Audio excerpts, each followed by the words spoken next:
भागलपुर के नाथनगर अंचल में भूमि सर्वेक्षण का काम युद्ध स्तर पर चल रहा है।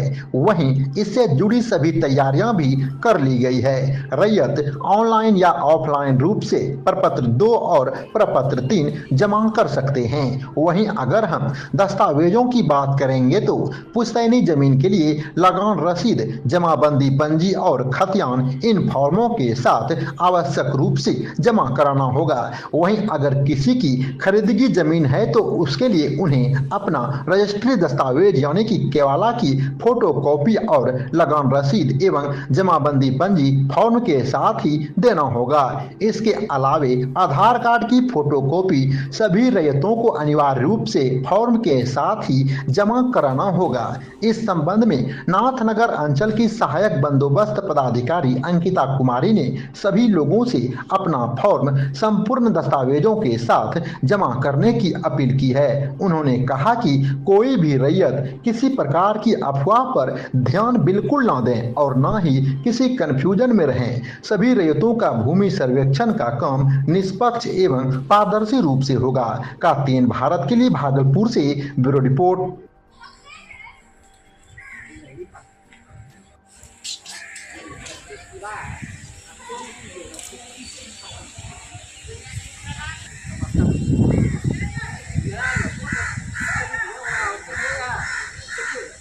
तो हमारा जो ऑफिस है रामपुर पंचायत सरकार भवन, यहाँ पे रैयत प्रपत्र 2 जमा कर सकते हैं या तो DRRS के साइट पे ऑनलाइन भी प्रपत्र 2 जमा करने की सुविधा रैयतों को दी गई है, जिससे उनको कहीं भी जाने की ज़रूरत नहीं है। जी मैम।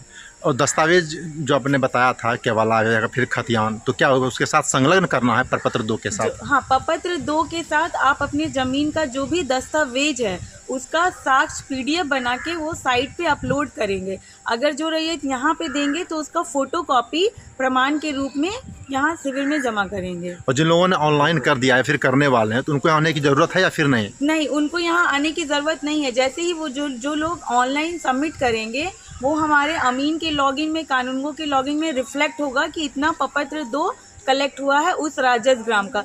रैयतों से बस यही अनुरोध है कि जिस राजस्व ग्राम में उनकी ज़मीन है वो उसी राजस्व ग्राम में जाके क्लिक करके ही प्रपत्र 2 अपलोड करे, ताकि जो जिस राजस्व ग्राम का प्रपत्र है उसी राजस्व ग्राम में अपलोड हो सके। बहुत सारे ऐसा मतलब रैयत है मैम कि राजस्व ग्राम में 2 चादर 3 चादर बहुत ग्राम सब राजस्व ग्राम में है, तो क्या उस राजस्व ग्राम में चादर 1 या चादर 2 या चादर 3 सभी का एक ही में जमा होगा फिर अलग? जो राजस्व ग्राम होता है वो एक थाना नंबर आइडेंटिफाई होता है। जो चादर आप बात कर रहे हैं तो चादर नक्शा के बारे में होता है कि चादर कोई मौजा बड़ा है तो उसमें चादर संख्या 1 चादर संख्या 2 होती है, लेकिन वो राजस्व ग्राम है वो एक ही होगा।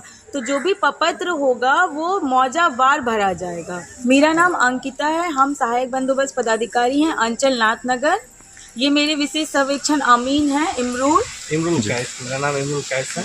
हम विशेष सर्वेक्षण अमीन है। मेरे अंदर में 5 मौजा है।